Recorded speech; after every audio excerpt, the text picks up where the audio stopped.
Welcome back, Chuckers, to my new series, Salary Cap 101, in which I discuss certain aspects of the NHL and NBA CBAs. For this first episode, I want to talk to you guys about the cap recapture penalty of the NHL that was introduced back in 2013 when the new CBA was formed. I find it interesting because of the cap implications that teams might find when certain players retire.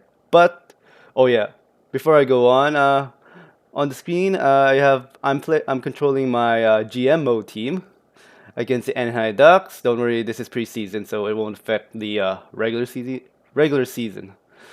But anyway, before we start, I want to talk about uh, not talk about. I want to define like certain key terms first. They're very basic. First off, you have like salary cap, which is the limit of how much a team spends on players' salaries. And then there are two types of caps. There is a hard cap and a soft cap. In the NHL, they use a hard cap. Teams cannot spend over the salary cap ceiling. Otherwise, they cannot compete, and they are forced to either lose.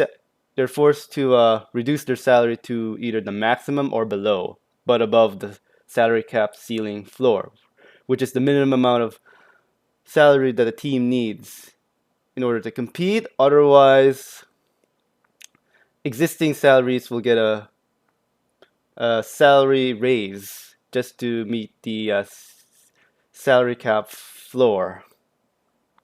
In the NBA, they use the soft cap, which teams can compete when they're over the salary cap, and they can sign players if they don't have the cap space because of certain exceptions. And I'll discuss that in future episodes. It's very interesting. But let's go talk about player contracts. There is cap hit and actual salary.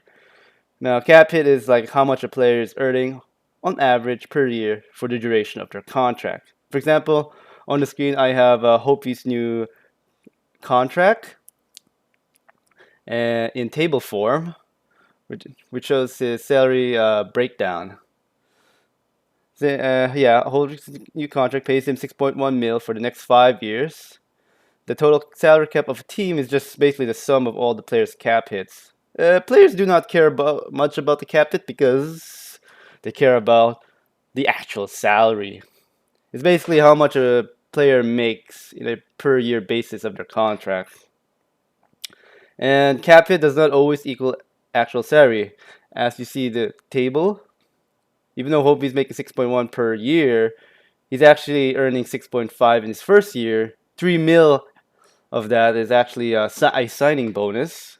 And then 7.7 for next 2 years and 5.5 in the last 3 years. Now, after all those basic terms are defined, let's talk about the cap recapture penalty. It's basically a rule for the NHL to punish teams that circumvent the cap. How you circumvent the cap? Well, back in the last CBA, there was a lot of teams giving up these 12-year, 13-year, heck, even 15-year contract lengths. Contract lengths that are really front-loaded. For example, let's look at Marian Hossa's contract. I have it on screen, his salary breakdown and his cap hit at the bottom. Now, why do these teams add these extra years, even though it takes the player to their 40s? Well, that's how they circumvent the cap. They add the extra years to reduce the player's cap hit to a reasonable amount. Thus, teams can use that extra cap space to re-sign either their key free agents, RFAs, or enough money to entice a UFA to join their team. For example, instead of paying Hossa 7.42125 for 8 years, and they probably know he will maintain his high level of play by age 38, the additional 4 years lowered the cap hit to 5.275. That is a savings of about 2.1375 mil. and cap space is very valuable in today's NHL. In addition, that 1 mil for the final 4 years might motivate Hossa to walk away from the game because he already earned most of his salary in the first 8 years of his contract, and I doubt he wants to return again for the next 4 years with a huge pay cut. Also, if he retires, the team can write off his contract from their books, so that frees up a bit more salary cap space for them. In the end, the NHL does not like this, and how the recapture penalty works to punish these teams with these types of contract is whenever a team receives a cap advantage, when a player retires or defects from the NHL before their contract expires with a length of 7 or more years, entered on or before September 15, 2012. Uh, cap advantage is defined when a player's actual salary exceeds their cap hit of a given year, and it is a running total. So you sum all the cap advantage of every season the players played before he defects or retires early, and that amount is depreciated over the remaining years of the contract, and that eats up a team's salary cap. For a real life example, let's look at Kovalchuk's, who just played only 3 years of his 100 million 15-year deal. I have it on the screen so far, his table. As you can see, he has a cap advantage of 3 million, and you divide it by 12 years, the team is penalized 250K per year. Interestingly, what I've noticed is that the longer the player stays with the team and retires, the bigger the penalty. On the screen again, I have a table of Hossa's cap recapture penalty on the different years that Hossa decides to retire. And as you can see, his penalty per year increases and then it plateaus to 4.275 per year, and that when he starts earning 1 mil. The only way for a team to avoid a cap recapture penalty is when a team has no cap advantage.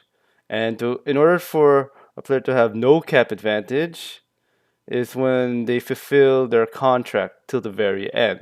Because the years when their cap hit is greater than their actual salary will lower that cap advantage from a positive to a zero. In addition, if a team decides to trade players with this type of contract to another team, they will still get penalized if the player decides to retire with his second team. In the video, I showed you a graph that I got from capgeek.org of Roberto Luongo's recapture penalty on the different years he decided to retire. As you can see, Vancouver is locked in with a cap hit or a cap advantage of 8.5 mil because Luongo only played 4 years of that contract with Vancouver before his trade to Florida.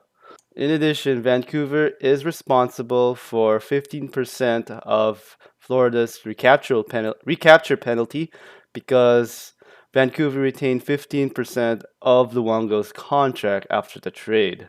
Yikes! Those are some big penalties for Vancouver.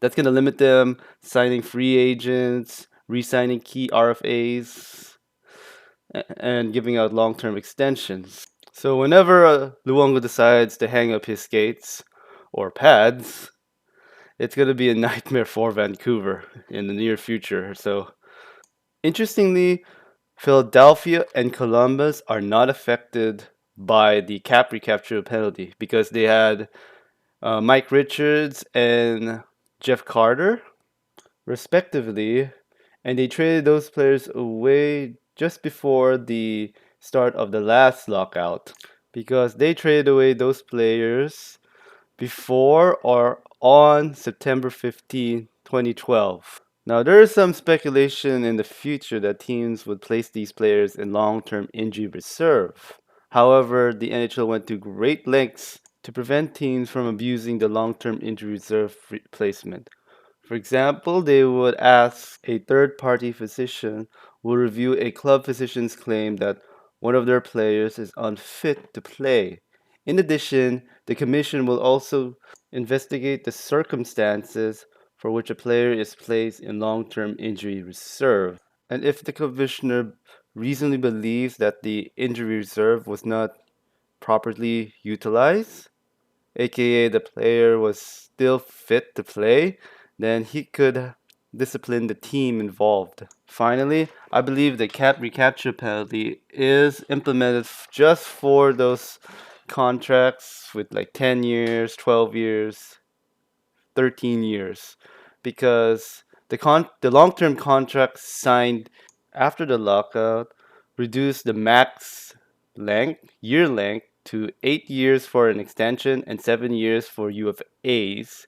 Also, they added a rule to eliminate these large salary variance between years, such as you can't have like a 7.9 for 1 year and pay him like 1 mil the next year. Also, the long-term contracts signed after the lockout, most of those players will fulfill their contracts because some of them signed when they were like 28, 29, like Getzlaff, Perry. It'll take them to when they're like 36, which I'm pretty sure they're gonna play at a high level at that age. But anyway, guys, this is it for for the very first episode of this series. Let me know in the comments below if there's any topic you want me to discuss. And I'll also leave in the description the websites that I've used for this episode. Until then, this is Private Alicious signing off and enjoy the last bits of the video.